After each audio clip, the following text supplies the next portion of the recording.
सावित्री, हे बघ मी तुझ्यासाठी काय. हे काय आणखी? अगं असं काय विचारतेस? हे पुस्तक आहे, पुस्तकांचा वाचन कर.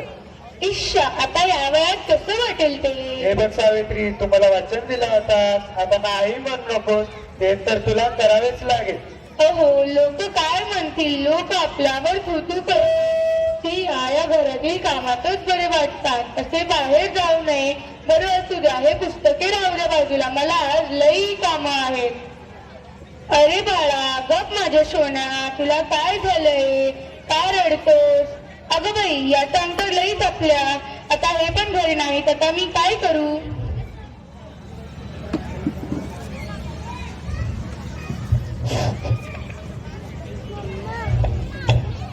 अगं सावित्री, ये ग सावित्री, किती रडतोय तुझं बाळ? काय झालं याला?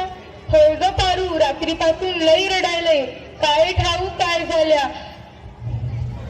अगं सावित्री, याचं अंग तरी स्तव आणि तापलं या. होय ग पारू, आता मी काय करू? अगं सावित्री, मला वाटतं याला भूतबाधा झाली. भूतबाधा? काय भूतबाधा? माझ्या लेकराला भूतानं झपटले? नाही, असं होऊच शकत नाही. होय, असंच झाले. त्याच्या बापण्या तर बघ किती लाल झाले. पण आता मी काय करू? हे पण घरात नाही. अगं सावित्री, आता रडत बसू नकोस, वेळ कमी आहे. तुझं लेकरू बी लई तापल्या. आपल्या गावात एक मांत्रिक बाबा आले आहेत, ते लई जालीम उपाय करतात. चल, याला त्याच्याकडे घेऊन चलू, वाटल्यास मी येते तुझ्या संग. होय होय, चल लवकर, माझा लेकरू लई तापल्या.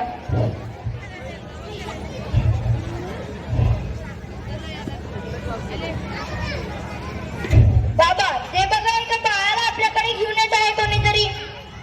अरे, म्हणजे आज कमाई होणार.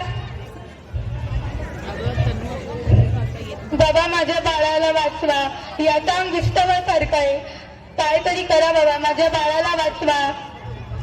तुझ्या बाळाला भूतबाधा झालीये. भूतबाधा? काय भूतबाधा? तुझ्या बाळाला विहिरीच्या भूताने झपटलेलं आहे. याच्यावर काहीतरी उपाय सुचवा बाबा. तुला तुझ्या बाळासाठी बळी द्यावा लागेल. बळी, एक बकऱ्याची बळी. ठीक आहे बाबा, मी माझ्या बाळासाठी वाटेल ते करेन, पण माझा बाळ वाचला पाहिजे. तुला काय करायचं नाही, फक्त पैसे दे, आम्ही नैवेद्य देतो.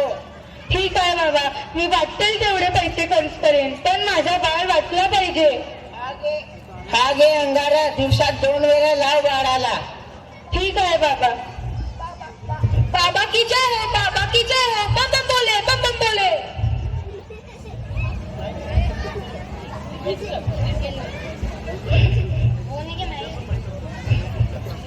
अगं बाई, याचा अजून कसं काय ताप कमी नाही झाला?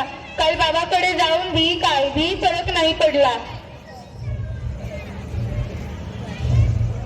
अगं सावित्री, किती रडतोय तो. तुला किती वेळ सांगितलं त्याला दवाखान्याला ने म्हणून, पण तू काय माझा ऐकूच नको.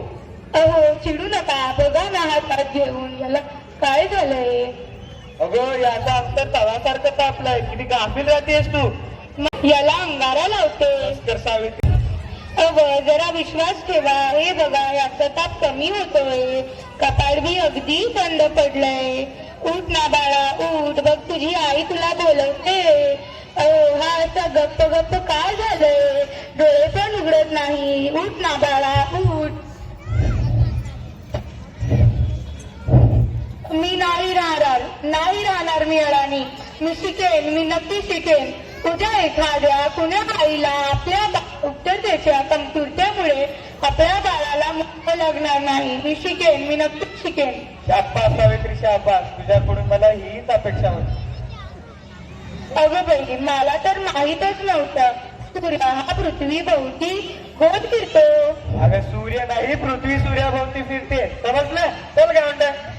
तुम्ही मला सारखं गावगल म्हणत जाऊ नका. लाज शरम सगळं विकून चालली आहे सावित्रीनी.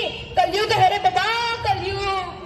बघत राहा तुम्ही, सर्व जग नष्ट होईल. उद्या डोक्यावर मिरा वाटेल असं कोणी आपल्या बायकोला शिकवत असतं का? काय झालं? या समाजाला घाबरलीस काय? हे तर तुला आयुष्यभर सहन करावे लागेल. नाही, मला आता कोणीही काहीही म्हणू दे, मी मागे हटणार नाही. मी शिकेन, मी नक्की शिकेन. हे घ्या, दिल्लीवरून कार आहे तुमच्यासाठी. सावित्री, तुला दिल्लीला जावे लागेल. तुला दिल्लीला सत्कारासाठी बोलवलं आहे. काय? आज फक्त तुमच्यामुळे शक्य झालं. मी एकटी काहीच करू शकले नसते.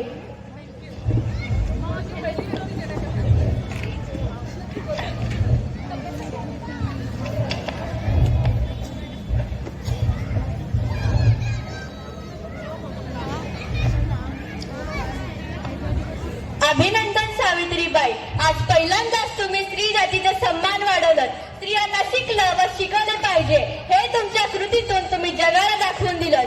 स्त्री शिकली तरच घराची व देशाची प्रगती होते. यात उत्तम उदाहरण आहात तुम्ही. आज माझ्या हातात डॉक्टरकीची पदवी नसून उद्याच्या त्या सोनेरी सणाची चावी आहे, ज्याच्यावर आजपर्यंत अंधविश्वास व नकारवत्याचे कुलूप लागले होते. माझ्या देशात अशा अनेक महिला आहेत ज्यांची स्वप्न चुलीच्या धुर्यातून हरवून गेले आहेत.